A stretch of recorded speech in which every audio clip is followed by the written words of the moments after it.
So I'm going to be brief, as Tim said. I'll probably, the plan is to be 20 to 30 minutes. So we'll shoot for that. Not that anybody's counting. But I've been led very specifically and very pointedly this afternoon toward a dream that I want to share with you. I still teach. If you watch the 15s, you know that I do some teaching. But when I go places where the body of Christ gathers from different streams and parts of the country or different regions, I feel my number one assignment is to try to communicate to you what God is saying to the church right now. And that's why I try to focus on the prophetic aspect of it. That's why Tim reads the prophetic words, and that's why I share dreams and words, mix in a little teaching. But quite honestly, if good teaching was going to turn this nation, we'd have turned it a long time ago. We do need good teaching. We also need to hear what God is saying now, and we need to do it. And that's what's happening, isn't it? We're seeing that take place. So I'm going to do that. I'm going to tell you one story. I'm going to try to do that quickly, although it sometimes takes me I haven't shared this story that I'm going to weave into this dream in a long time. But I just felt like the Lord impressed me to share it with you tonight. And actually just felt like he said, you think most of them know it, but there are a lot of new folks that have come into this movement in the last few years, the prayer movement. And so I would just imagine that probably a lot of you haven't heard it. So I'll do that in just a moment. But I share a dream that my friend Greg Hood had several months back. Greg's a prophet that works with me a good bit, has his own ministry, obviously, but he and I do a lot of things together, and he's been a real blessing to me. Some of you may have heard this dream on, you can't hear me? Do I need to start over? Please tell me I don't need to start over.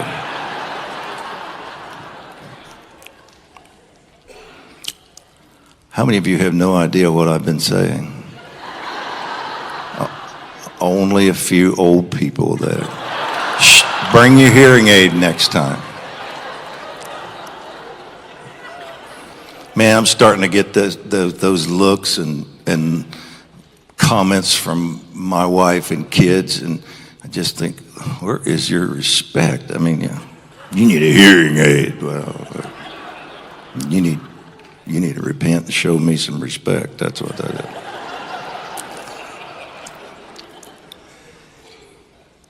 Okay, I'm going to talk about a dream. The dream opens with Dutch and I, that would be Greg and I, building a fishing platform next to a huge lake. And I'll just speed through some of this because it's a paragraph or so down the way where he shares that this lake, once we climbed up on the platform, we could see the lake from high above it.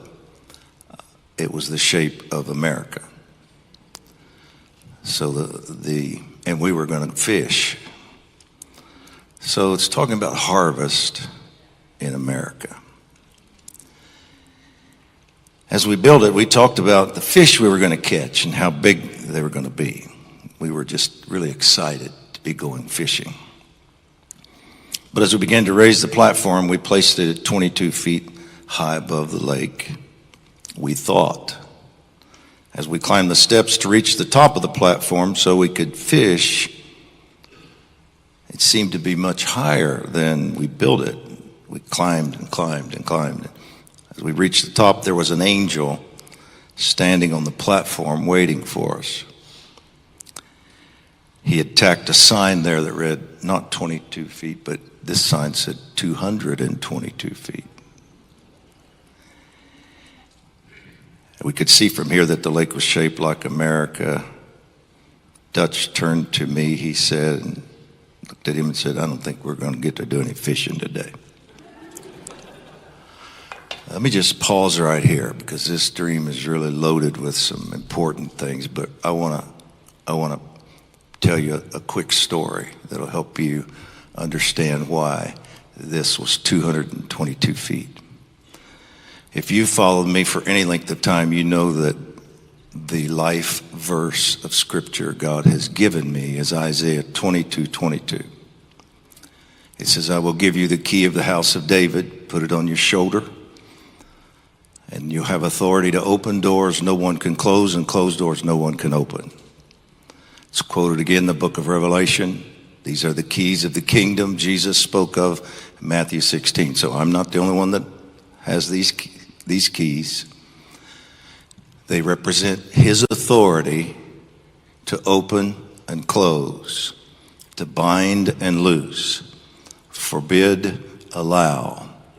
This is what we use as his representatives of the kingdom, as his ecclesia. This is what we use, these keys that makes it true that the gates of hell won't prevail against us. When we don't use the keys and when we don't understand the keys, we don't understand the dominion, the authority that he's given us, we don't understand these things,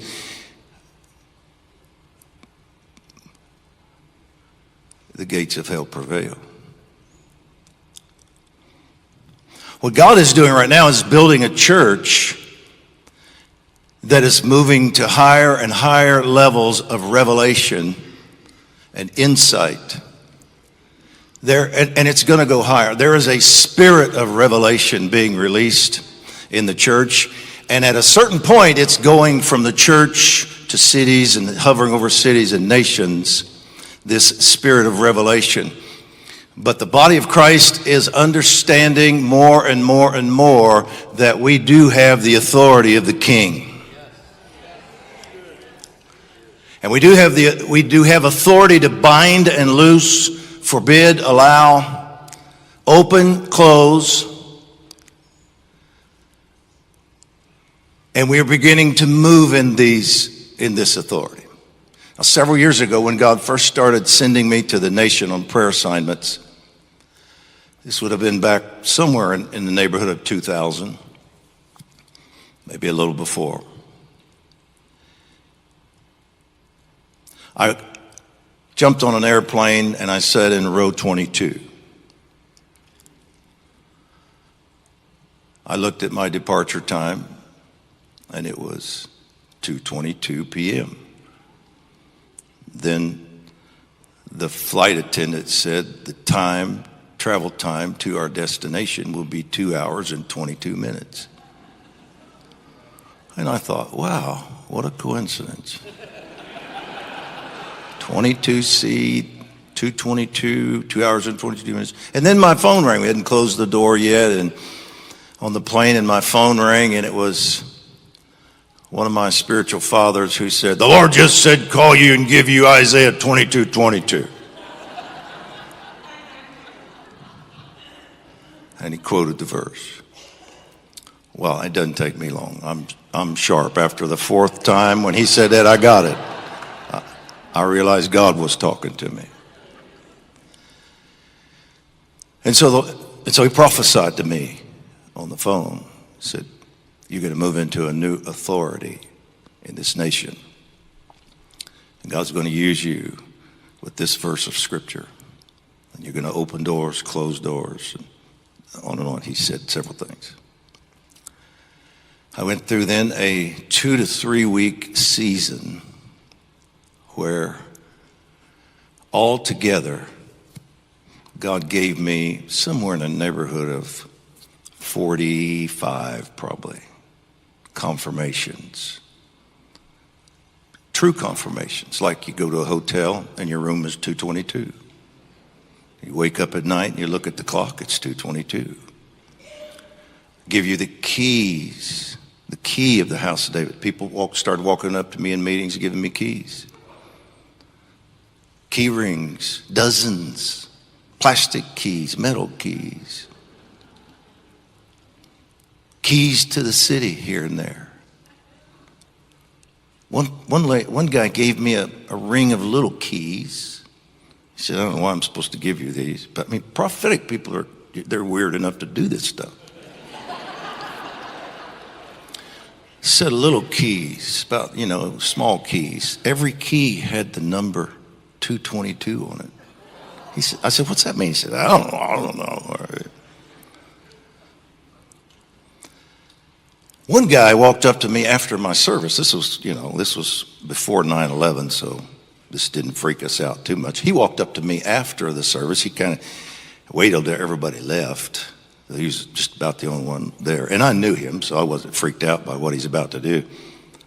But he came up to me with a rifle. And he'd never done anything like this before. Now, his wife was a little out there, but he wasn't. And he was sort of just embarrassed and stuttering, tripping over his words. It said, this is really weird, man. I've never done anything like this, but I just can't get away from it. It's driving me crazy. I just have to do it. I know God's telling me to do this, to give you this rifle. And he says, not looking at it, it's just a piece of junk, just rusty and old. And he says, it's not a nice rifle, but God said, give it to you. He said, I don't know why. I said, let me guess. It's a 22, isn't it? He said, how'd you know? I said, don't worry about it. Just give me the rifle. So either giving me keys or showing me the number, putting me in a room, waking me up 40 sometimes. And at the end of this period, he said to me, now, do you understand? Do you believe that I have given you authority? When I send you around this nation, you have my authority to open doors nobody can close, and close doors nobody can open. And I said, yes, sir. Then I went on one of my first assignments to Washington, D.C., and I was working with a team, a prayer team. It's probably 30, 40 people. I was one of the leaders. And this particular morning, we had a prayer assignment we were going to do in a particular government building. And I woke up early that morning. Before I got out of bed, I heard Holy Spirit say, I don't want you to go with the team to this place. I want you to just let them go, do their thing, but I want you to go to the White House. And I want you to pray outside the White House, because there's counsel that is not my counsel coming to the president right now, President Bush at the time. And I want you to close the door to that counsel. And I want you to open the door to my counsel to come to him. And I thought, man, I don't know if I can do that or not. So much for 45 confirmations, right? So I wrestled with this for a few minutes, trying to discern, is this really the Lord? Well, like I would come up with that thought by myself. But anyway, you know how that works, don't you?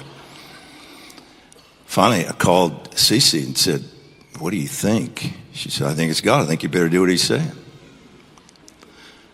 So that's what we did. I jumped in a taxi, went to the White House. The rest of the team went to their assignment. And I stood outside the White House. It was a very cold day, I think January, February. And when I say cold, I mean it was bitter cold. And the wind was blowing. It was probably single digits. The chill factor, wind chill factor may have been 0 or below. It was just freezing cold, and I forgot my overcoat. So I've got a little suit jacket on and a thin shirt, and I'm just freezing. And it's very shortly after 9/11. So heightened security. And anytime somebody starts spending, at that point in time, was spending a lot of time in front of the fence, looking strange, Secret Service would just come, and they would, 2 or 3 of them would just sort of follow you on the other side of the fence. And when you look the way I looked, you look strange, but when you're praying, and I tried to pray quietly and discreetly so they wouldn't hear me binding demons in the Oval Office and commanding the right counsel to come to the president. So I kind of had my head down like this, praying.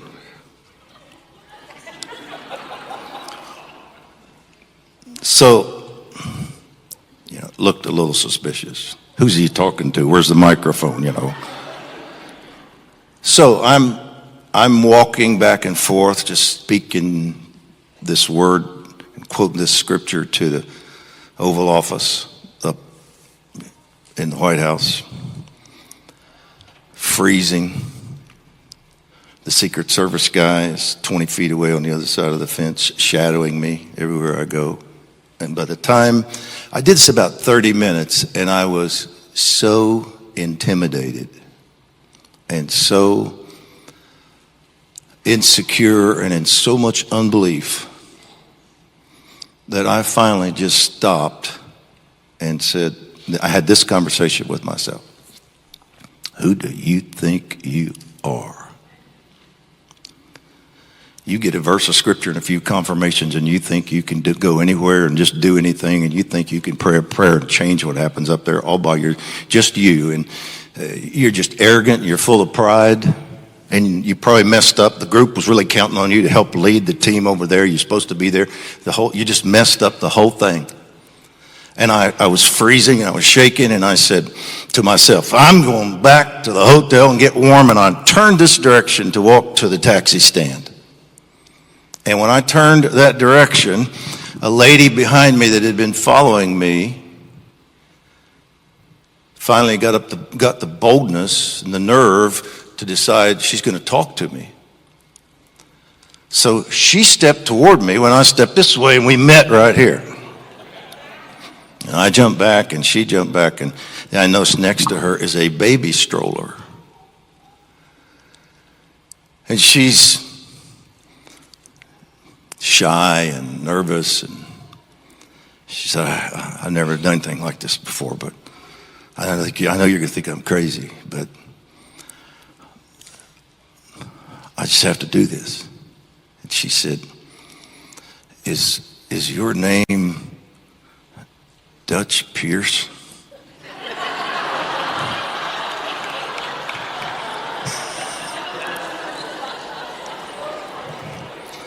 And after I got over my bitterness at being called Pierce, Chuck Pierce, actually, I smiled at her and I said, no, I'm Dutch Sheets, and I run around and minister a lot with a guy named Chuck Pierce. She said, oh, that's right. She said, well, I woke up this morning and I was lying in bed and praying a little bit. I don't know this lady now. And she said, I started thinking about, the Holy Spirit started reminding me of a conference I was in a few months ago where a guy was there preaching about this verse God gave him and all these confirmations. Like, she said, I forget where it was, like Isaiah 2:22 or 22:2, and I just looked at her and said, 22:22. She said, yeah, that's it. So she's laying there, she's thinking about this. She said, I'm just thinking about this. And she said, I said, Lord, are you trying to talk to me? She said, yes, I need you to go to the White House, and I'll show you what to do when you get there. And she said, I've never done anything like that in my life. So she argued with the Lord. It's just kind of funny if you're God, right? You got a guy over here in a hotel room, he's arguing, I don't know, this is God. And then you got a lady over here, she's arguing, I don't know, it's the same assignment. So she said, it's so cold, and my husband's at work. I have to tell you, I'd have to take the baby, and I can't take my baby out in this cold. And she said, just cover the baby up. I'll take care of your baby. So she calls her. Now I call Cece. What do you think? She go. She calls her husband. He told her, you better go. This is God. So off she goes, and she gets there, and she says, I don't know why. I'm just thinking about this message, and I don't know why I'm here. Then she said, I saw you, and you were walking back and forth.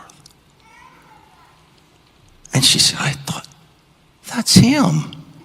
That's Dutch Pierce.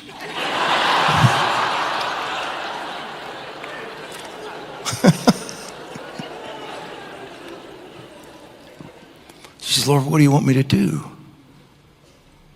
He said, I want you to go remind him of that verse. Remind him that I gave him that verse.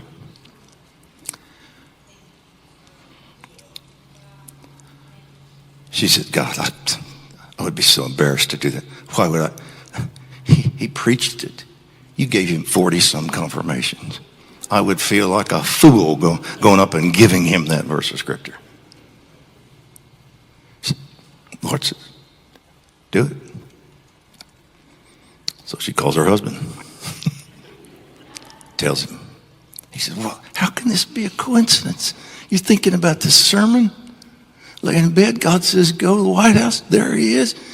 I don't care if it does sound crazy. You got to do this.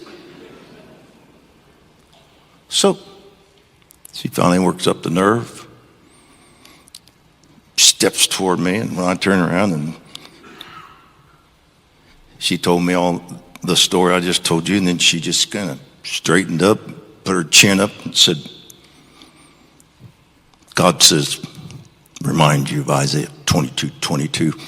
You have authority to open doors nobody can close, and close doors nobody can open. And he just wants you to remember that verse. And there, I said it. And she just turned around and walked away, pushing her baby carriage.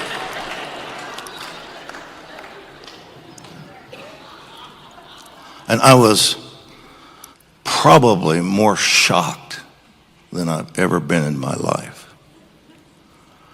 And as she walked away, I said, lady, please come back here. She stopped, turned around, and I said, I don't think you're crazy. I've been out here praying that verse for 30 minutes in complete unbelief.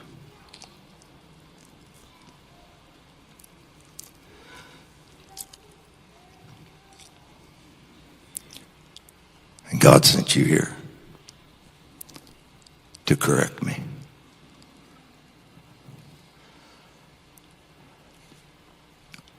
And encourage me. Now you go get your baby home where it's warm, and I'm going to go back over here and do this right. And she left, and I did what I said. I took about 5 minutes and stood there in the face of the Secret Service and said, I command the bad counsel coming to President Bush to stop. I close the door to that, and I open the door to the word of the Lord to get to him.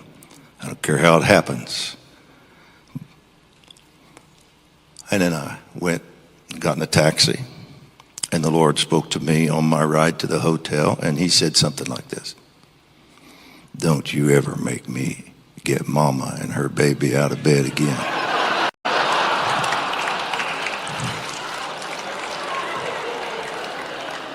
To confirm a word and a verse of scripture that I've already confirmed for you 45 times.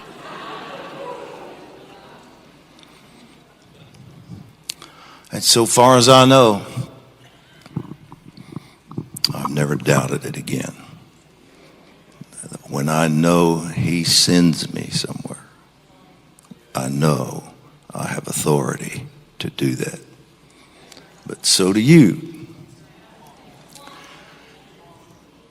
Now I'm going to have to speed through the rest of this, because it's very significant that in Greg's dream, the platform was 22 feet we were building, but when we got to the top, God had expanded it or raised it to 222 feet. Same numbers. It's always a combination of 22. It doesn't matter. The Lord does it in all these different ways with me, but a higher level of authority. Did you get that? This authority you've been walking in. He's saying higher level of authority. You need to know that God is about to move the ecclesia, the church, into a higher level of authority.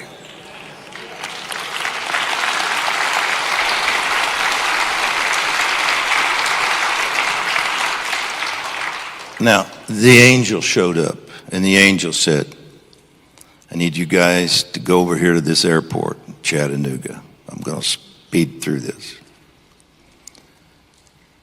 And you get on Radah Airlines. And I know this is Holy Spirit because Greg's not smart enough to think of some of these Greek and Hebrew words and all that. He's from Mississippi for crying. Oh, wait a minute. Cece's from Mississippi.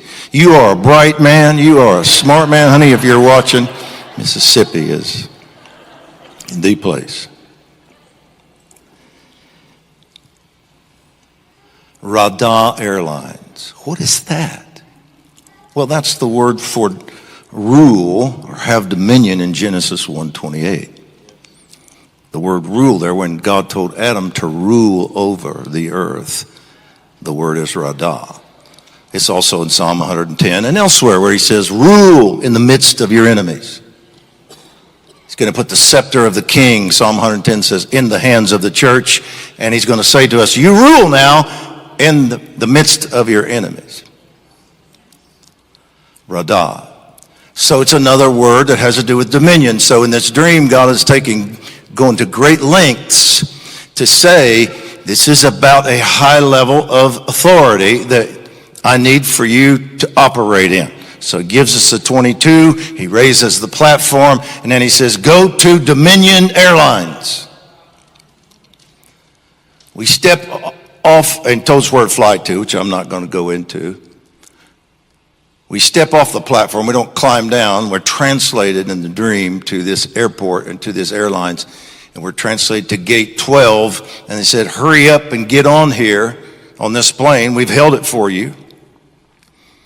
And of course, gate 12 is the number of kingdom government. So you got 22, Dominion, you've got Radah Airlines, and you've got gate 12, the number of authority or government. So it's very obvious he's saying, I need for you to go and release this dominion. And he says, and by the way, I am going to read this phrase because we're going to pray into this in a minute. This angel, when the angel said, go there, he says it this way from the dream. The angel slowly leaned into Dutch, almost touching his nose to Dutch's.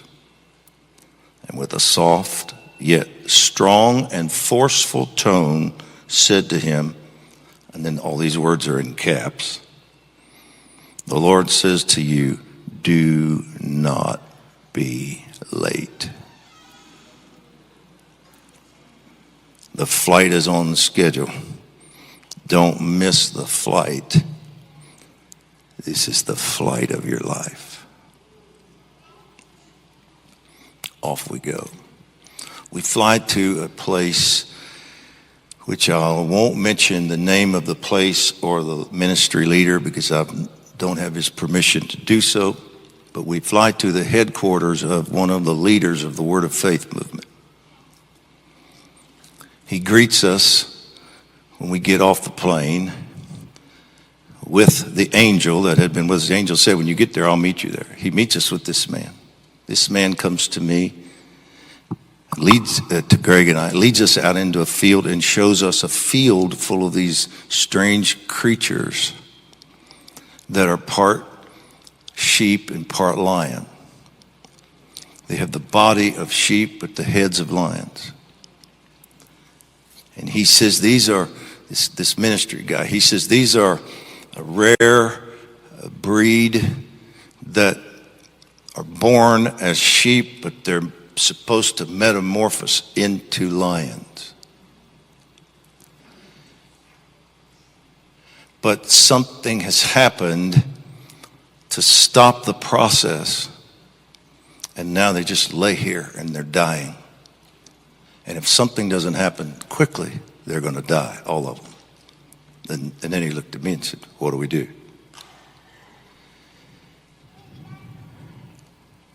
And the first thing I said was, well, we got to get them on their feet. Lions have to be on their feet in the dream.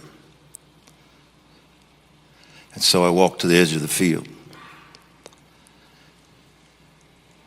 And I said, lions,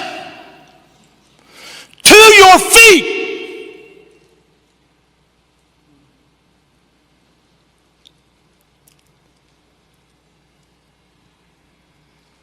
And angels appeared by the thousands and started helping all the lions up. They all got up on their feet. And then another brother with us who had told us when we saw him, I'm an apostolic veterinarian. I said, what is that? At this point, he says, I know what to do to help these sheep. And he looks into his bag and he pulls out a horn of oil. He says, they need this oil. And the wind of the Spirit began to blow when the angels picked up these creatures. And when the wind blew the wool on the sheep, it blew the wool and you could see thousands of ticks under the wool. And this ministry leader said they've been in this condition since last November.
It's politics.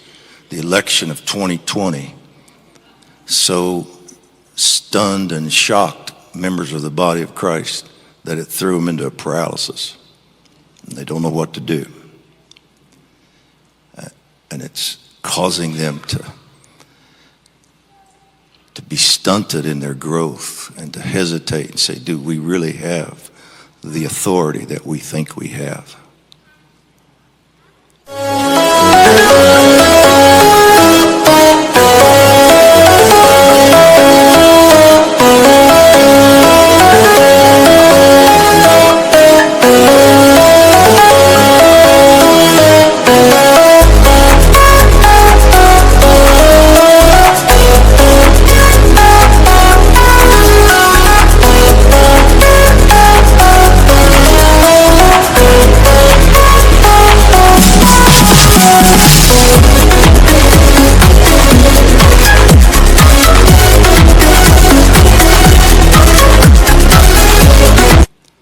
Maybe we're not really lions.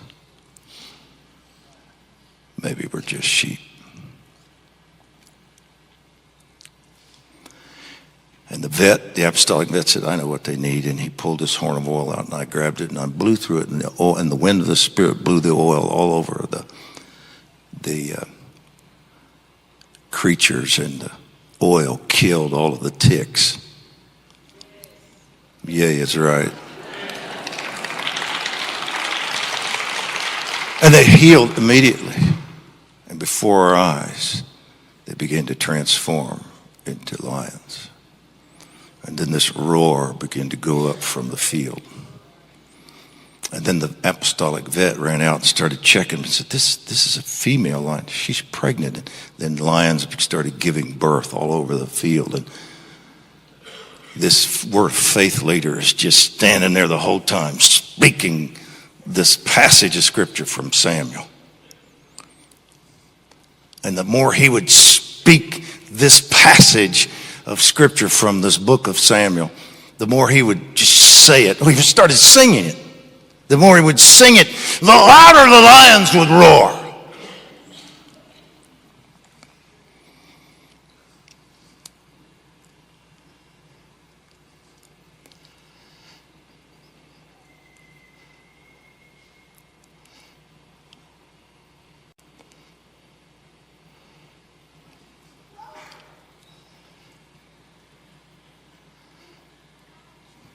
The angel looked at us and said,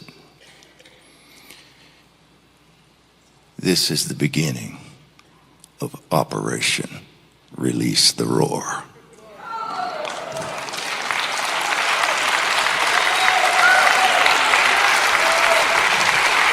I don't think you heard me. I said, this is the beginning of the Operation Release the Roar.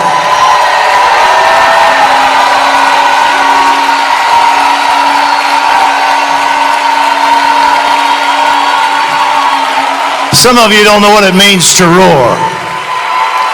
You probably should stand up right now and release a roar. Because you're not supposed to be just sheep. You're supposed to carry the roar of the Lion of Judah, whose very roar terrifies his enemies.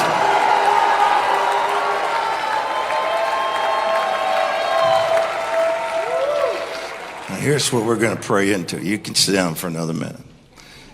Here's what I feel like we need to pray. We'll just go farther into all this in the morning. But these people come up here and pray. They know how to pray. So if God leads them on other little paths, that's fine. But at the very end, this ministry leader, this Word of Faith, he leads us in getting all these lions on the airplanes, and they start.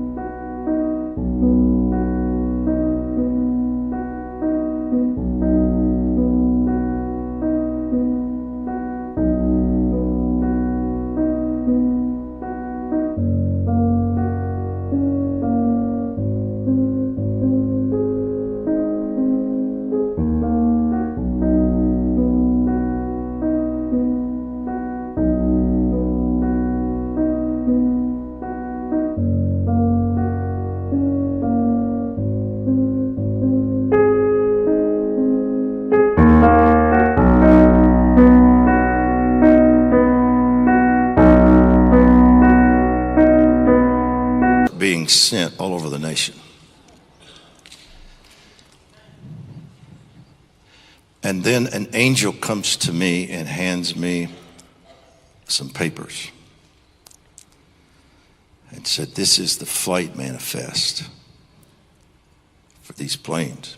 It's a roll of them. These are the flight manifests. He said, I need for you to take your signet ring and stamp these. And in the previous dream God had given Greg for me, Jesus had given me a signet ring. And it had various things written on it. It had a key inscribed on it. It symbolized, just as a signet ring does, authority. And this angel said, I need for you to take your ring and stamp it on these manifests.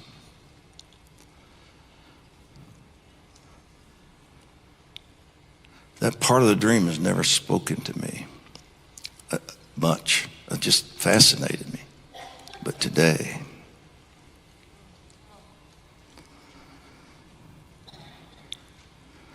God just started focusing me on that phrase. He said, I'm ready to release assignments, plans, and strategies to my people.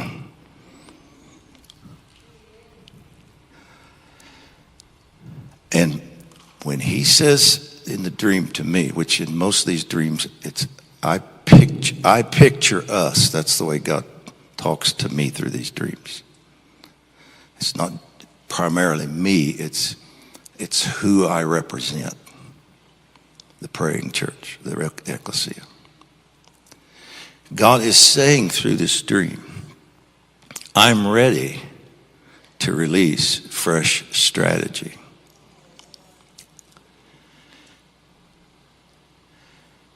I'll say more about this in the morning.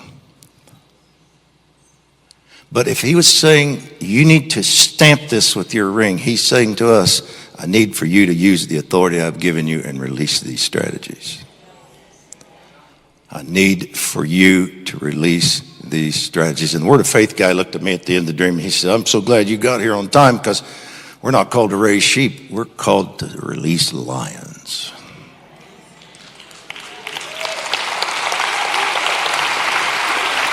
Come up here, guys. Are you ready to pray into this? Because we're going to take our Isaiah 22:22 authority to open doors, to close doors, to send apostolically, to say to the weary church,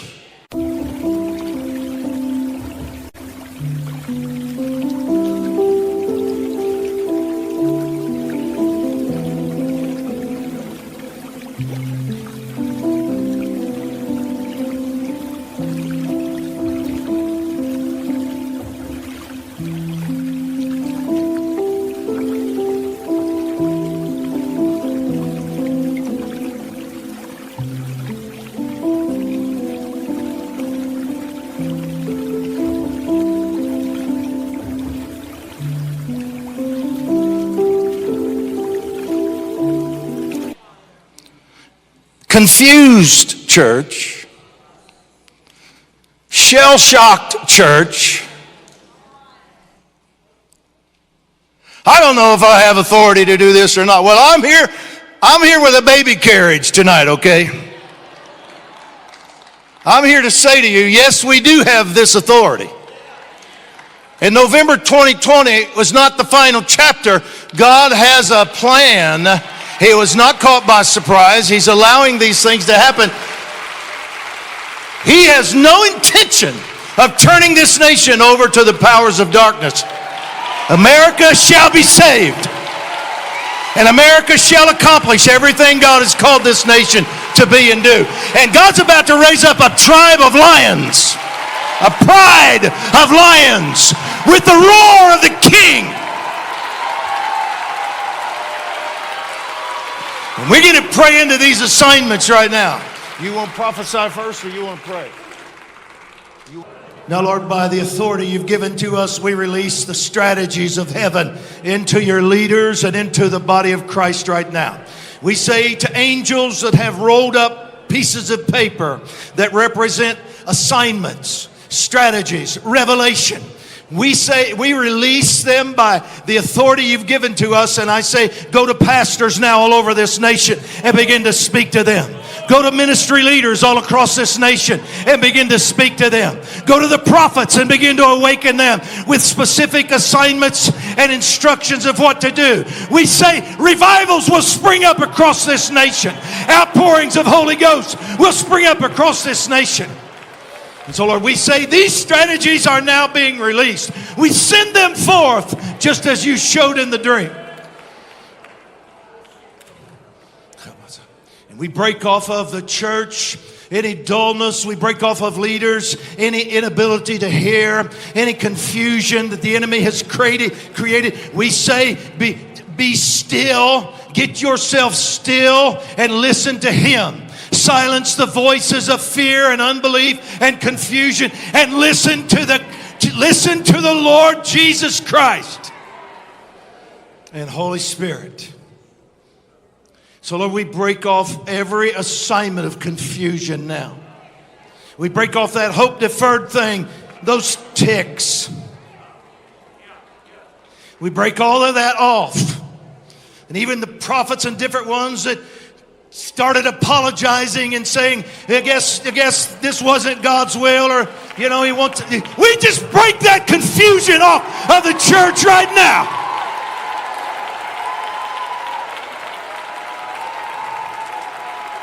We just boldly say it is never the will of God to have baby-killing leaders.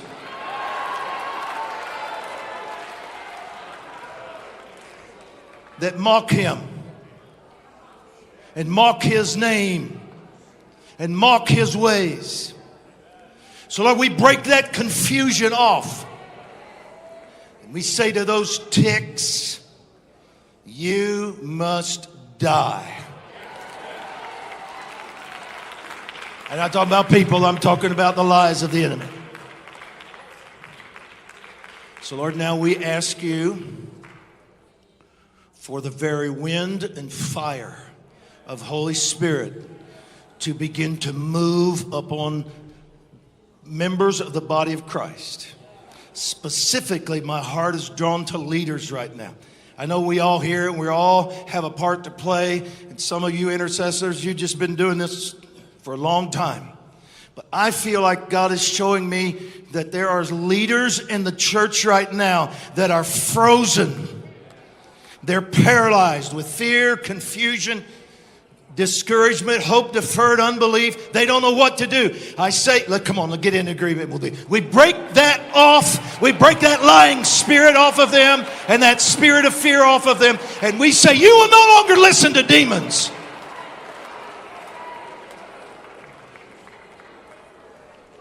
We say angels have now been dispatched to you with orders from heaven. Rolled up manifests, flight manifests, so you can fly again, so you know where to go, what to build, what to preach, how to do it. We release miracles into your congregation. We release faith into your congregation. We say you will burn once again with holy fire. And the zeal of the Lord Himself will consume you. And you will not run from Jezebel. You will run to the wall that she sits on. And you will cast her off of her place. We pray it in